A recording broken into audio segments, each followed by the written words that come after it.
Imagine you're a young, white, educated, middle-class man who finds himself incarcerated in a hardcore inner-city penal institution in the 80s.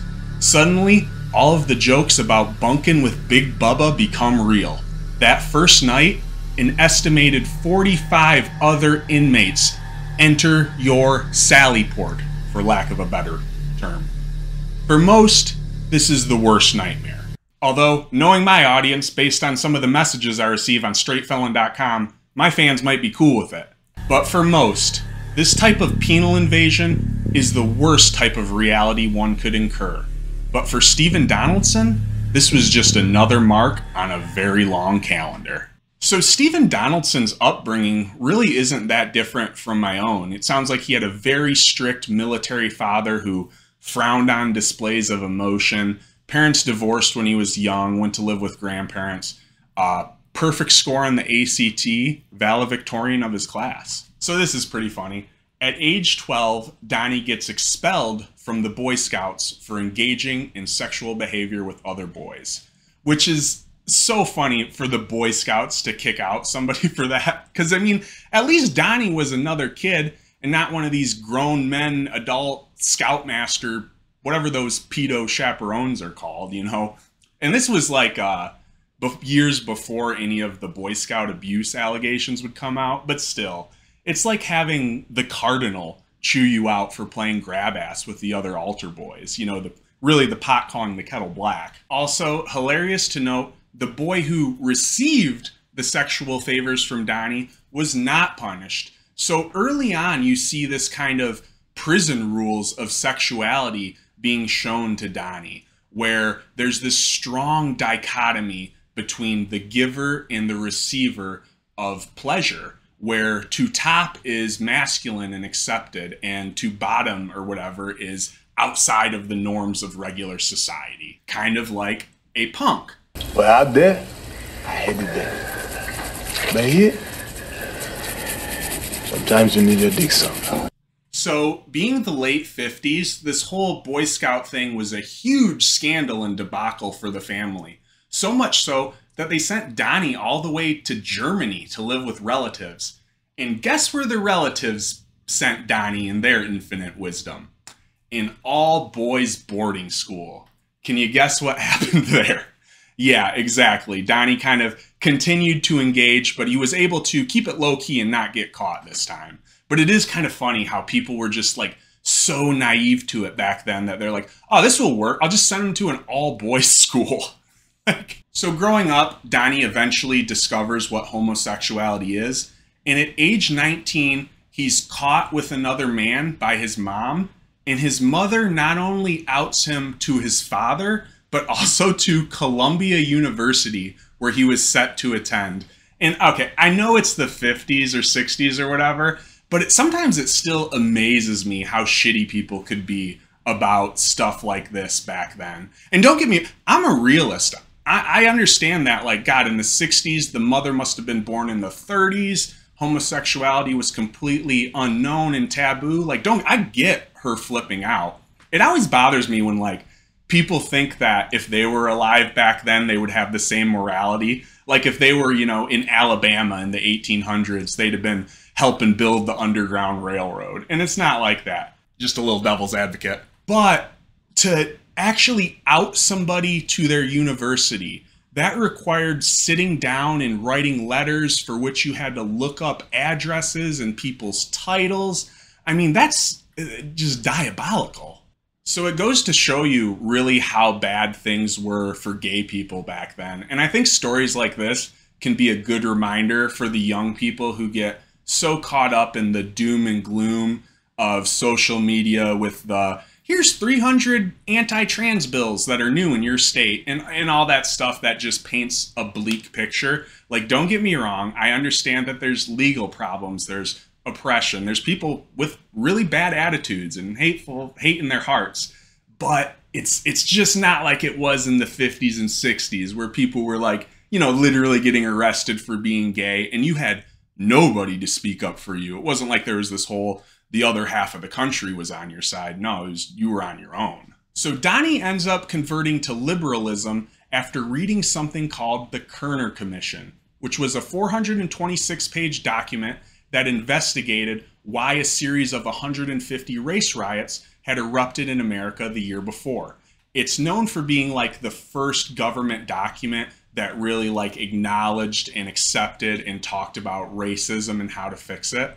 And apparently this was so moving to Donny that he did a complete 180, which really cracks me up, because if this guy's supposed to be a punk and, you know, anti-authoritarian and all of that, but it took him a official government investigation to acknowledge racism and change his views. That doesn't seem very counterculture to me. And also, I just have a thing for people that have this like convert, not necessarily convert, but when they cite like one thing or one book as being their reason for doing a complete like 180-degree turn, it just makes it seem like your convictions weren't really there in the first place. Okay, so this next passage I'm just going to read verbatim because it cracks me up. Donaldson had a long-standing desire to join the Navy, even buying a sailor's uniform during college, in which he cruised the city and pretended to be a serviceman on visit to a naval base in Pensacola, Florida, and maintained a lifelong identification with seamen and seafaring. So he was stealing valor before it was really a thing. What's interesting is he did end up joining the Navy and actually had a good record for 2 years until he was busted for engaging in homosexual behavior and kicked out, if you can believe that. What's interesting is he actually didn't get busted in the act. He wrote a letter recounting it to his homeboy, who was also in the Navy, and his homeboy was sloppy enough to leave it sitting out on his desks for everybody to see. And then they both ended up getting general discharges from the Army. So Donny's first experience with prison R would come in 1973, where he was arrested for doing this sort of protest prayer at the White House regarding the current bombing of Cambodia, as well as to commemorate the 28th anniversary of the bombing of Nagasaki. Kind of thought it was funny they threw that in there. And they ended up getting arrested for unlawful entry. So yeah, Donny was a little January 6th insurrectionist. But unlike those January 6th guys, they didn't crack Donny's head too bad. In fact, all of the people Donny got arrested with never even had to spend the night in jail. As soon as they were returned to the police station, they were instantly granted bail. Except Donny refused. And his philosophy behind this, he has later stated, was basically, bail is racist. Which is funny because I get what he's trying to say, but this wasn't even an example of that. Like, they knew this dude wasn't a criminal. They had no intentions of him going to jail. In fact, his arrest was purely symbolic just to get him off the goddamn White House property. So this whole protest, or his little point, was completely meaningless and in vain. A black guy would have 100% taken the get out of jail free card. And wait till you hear what happened that first night. So at first, Donny was placed in a housing block with dudes like Gordon Liddy and other really soft inmates. He was then transferred to the most dangerous cell block. And if you hear Donny tell it in his memoirs, he says it's because the evil guard captain conspired against him because he was the liberal. But it's actually funny, Gordon Liddy came out in later years and said that he was actually the one that requested Donny be moved, as he thought Donny was like a rival journalist trying to get a story. I don't know, something like that, some conspiracy. So, you know, there's a lot of things that make you doubt the veracity of Donny's claims, especially with like how the jail and the world always conspires against him. But this is like one concrete example. So I can only imagine what the most dangerous cell block in Washington, D.C. City Jail looked like in the 1970s. But apparently the fellas got Donny to come into a cell alone with them under the pretense of discussing pacifism, which had to be a joke that just went over this moron's head. Like, here, bro, come discuss pacifism in my cell with me. And in that cell is where an estimated 45 other male inmates made Donny airtight. And yes, the article specifies male inmates, in case you thought this was maybe a co-ed facility that had some, you know, pretty predatory women. He was traded around for cigarettes well into the second night before he managed to escape and collapse sobbing in front of the officer's station. The police ended up taking him to the hospital, which they only do that if you're real effed up, but ended up taking him back, leaving him untreated for all of his, physical and mental trauma. The next day, he allowed his homegirl to post his bond. Kind of swallowed his pride about the whole bail is racist thing. The next day, Donny holds a press conference. And what a wild juxtaposition to like the common narrative you hear about women victims, where it's like they don't report it to authorities and don't tell anybody for weeks, months, years. This dude's out there with a damn megaphone. And people listen. Newspapers covered it. TV stations did multiple specials on him. People listen. This was the first time anybody ever came out and spoke publicly about being a victim of R in jail. And, that's probably been going on since as long as jail's been around. So this actually led to a civil suit against the DC Department of Corrections that was contingent on the criminal prosecution of 2 of the inmates that led the attacks against Donny. Sounds like a win-win, right? Not for Donny the Punk. You see, he was one of these people that gets brutally victimized and then insists that his attackers face no legal repercussions, which I hate because it's totally sacrificing the public's safety just so you can have your own little moment of virtuous grandstanding of, oh, aren't I so Christ-like? Which is Donny in a nutshell. So as a former convict, people will sometimes ask me about prison reform, and they're surprised when I say, there's a lot of bad people in prison. And I don't know why so many people don't understand that we need somewhere to put them. Especially, like people who commit R, for instance. Donny's legal antics didn't end there, though. So the trial for the illegal entry of the White House came up. And the White House 7, as they were called, were given 3 options. $25 fine, 5 days in jail, or 1 year of probation. Donny rejects probation outright, telling the judge, and I quote, "I cannot promise to abide by the laws of the United States, because if there is a law that is unjust and has to be broken for divine purpose, I will break it." So he chose jail, at least until he found out that he was serving the time in the previous jail where the assaults had occurred. Still, he still did not take the $25 option. Instead, he took it to trial. During the trial, Donny testified on moral, legal, and religious issues, including going into a full-on explanation of karma and silent meditation. So this was like 1974. So they must have thought this dude was a straight nut job. But nonetheless, they found him not guilty. But keep in mind, I think they probably knew what was in store for Donny if he went back to jail. And this whole trial was a spectacle anyways. It's not like anybody was really hurt.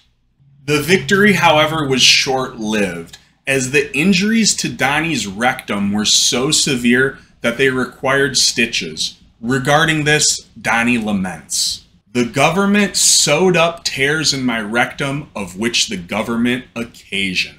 And in later years, Donny would complain in his writing that he received no counseling for what happened to him.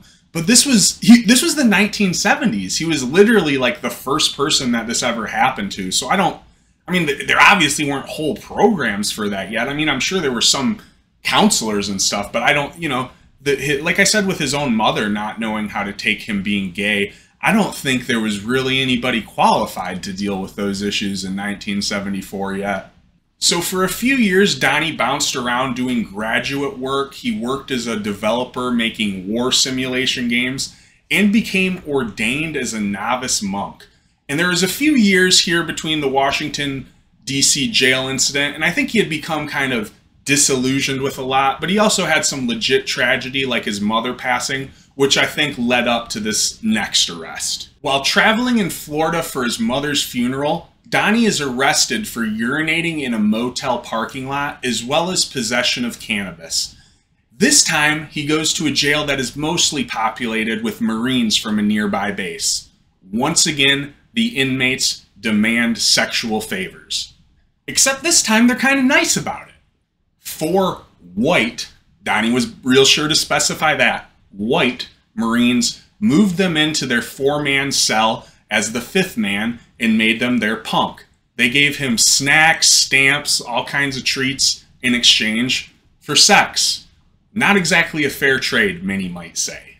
But Donny was pleasantly surprised to be treated with what he viewed as genuine warmth and compassion, and began to appreciate their protection and actually embrace his role as their punk. So what's kind of funny about this kind of protection is you're giving up what you basically want the people to protect from you. And that's exactly what happened, because there were some black inmates that tried to claim Donny for their own, and that's who the white Marines were protecting him from. And this ended up causing such a ruckus in the jail that they moved Donny to his own solitary cell for the rest of his time. But once again, you see like the apparent little bit of racial bias with Donny and his patterns. So he sits in solitary until his bail is posted, and once again, he beat this case. This dude, he's the real Teflon Don. So this seems to kind of finalize Donny's transition into full-blown prison punk, and proud of it. In 1977, he slices his wrists and purposely gets arrested for the sale of LSD in Virginia. And he said his reason for this was to be wanted and needed the way that those Marines wanted and needed him. So Donaldson was placed in city jail, where he was immediately gang-a'd until the police were alerted and he was once again put in solitary. To which Donny vigorously objected, believing this a violation of his rights and totally unfair. Black inmates ended up paying $5 to have Donny transferred out of solitary and into their cell, where he was once again gang-a'd. Except this time he fought his assailant and was once again returned to solitary. Finally, they kicked him back out to the white cell, of which he walked into and was greeted with the words, "Why, it's Donny the Punk." So, in Donny's own words, under the impact of battery and robbery in this jail, I came to abandon my Quaker belief in pacifism. My depression gradually changed to anger at the jail and the government in general. This was a turning point in my consciousness. I came to think of myself as an outlaw and began to adopt jailhouse attitudes. Eventually, I accepted my identity as a punk and decided to make the best of it. So, delusional. To blame literally how about blame the people who are actually doing the R on you? Eventually, Donny gets claimed by a kind, white cellmate. Keep notice of how Donny really categorizes these booty bandits of being good or bad based on one thing that seems to be their race. So eventually another young, white, kind of naive inmate comes in, and Donny actually manipulates this kid into being a punk as well. And the way he puts it is that like he was, the top, but I think he probably just got another punk for his, man's haram. Like, there's no way this dude was an actual predator. So once again, I'm going to read directly from Donny's words. I had some misgivings about all of this, but I told myself that I was really being good to him and meeting his emotional needs. Had not used real violence or threatened him. For the most part, the exhilaration of demonstrating my masculinity, of conquest, of sexual release swept us those reservations aside. Somewhere deep in my soul, I suppose, lurks a jailhouse artist. The corniest. This dude's such a cornball. There's no way he did that. After a couple months of playing some effed up version of house, Donny is released, once again having the case thrown out. This guy really is the Teflon Don. I ain't never beat a case. I've punished felony every time. But in 1980, the Teflon Don's luck comes to an end, and Donny gets arrested for a bad one after he brings a gun to a VA hospital and fires it through a window simply because they told him to come back tomorrow. During his trial, he did a ton of grandstanding about his criticisms of the US government. And once again, this is the type of person I hate. Somebody whose personal life and mental health is in tatters but they know what's wrong with the government. They know how to fix the world. And that's what they spend all of their time talking about, is everything that's these complex issues that they know the answer to. So Donny rants about all of this in a Jailhouse essay in which he mentions Bruce Springsteen twice in a single paragraph, which I think is so fitting, because I love Bruce Springsteen's music, but he's a total working man poser, just like Donny. You know, Bruce Springsteen has never punched a clock. He's never worked a real job, but his whole persona is based on being like this whole like steel mill worker, the common man. Anyways, for what he did at the VA, he ended up getting sentenced to 10 years in federal prison. Spoiler alert, he only does 4. Less than a year into his sentence, Donny had been assaulted once, AR'd once, and claimed by 5 different men. Considering, you know, the first time it was 45 dudes in one night, that's kind of not a bad record for old Donny. He ends up paroling in 1984 and actually goes back on a violation because he had traveled to India while on parole to be initiated into the Veerashaiva tradition of Shaivite Hinduism. Goofy. But after that, he was good and never went back. And there's a bunch of like political and writing stuff that I left out because A, it was boring, but B, my main criticism is it's BS. And don't get me wrong, I'm a guy that rambles on YouTube about dating trans women and doing gay for pay for a living. So I understand talking about something that's never talked about. But the thing is, the entire discourse over Prison R should begin with one thing, that it's wrong. And Donny never reaches this conclusion. He always halfway kind of defends it as being like an okay, if not good thing when done the right way. And if anything, he just criticizes the damn government, even though all of the sorrows in his life were specifically self-inflicted or inflicted by other men. It's just his readings, they're sometimes funny, but for the most part, they're just, it's clear this dude was very, very mentally ill, and educated just enough to kind of pseudo babble about certain topics. Because if you read some of these prison writings of like those like Weather Underground type people, they kind of have the same kind of lofty verbosity, but you can tell that those people have a little bit, they're on a different level than him. And I'm not claiming to be on that high level. I'm definitely on Donny's level. But there's a reason why I talk about goddamn topics like this instead of how to fix the government. Also, Donny was heavily into the idea of like identity, like his identity is Donny the Punk. And that bothers me. I'm a person who struggles with identity. You know, I'm a real shy person. I have a pretty narrow range of interests. And I have a hard time thinking like, what defines me as me? But I would never make my identity some character. You know, and I kind of play a character a little bit on YouTube. I do these in a sort of presentation. But when I go to the gym, I'm not StraightFelon. And I'm definitely not introducing myself as that. I'm just John. You know, it seemed like Donny's only real conviction was to be anti-government, which I get, but pick a smaller issue. If you're going to dedicate your entire life and mental resources to complaining or fighting about that issue, pick an issue like Save the Whales or women's rights, something you could actually have a chance to change or have an effect on. You're not going to overthrow the government, dude. So spending all that time, you're spinning your wheels to spend your whole life criticizing just the government in general. Anyways, that's going to be it for today. Thank you, felons. As always, be sure to like, subscribe, and check out straightfelon.com. I've got a lot of great stuff up there with dudes, with trans women, with just myself. Thank you. Thank you, everybody. Have a good night.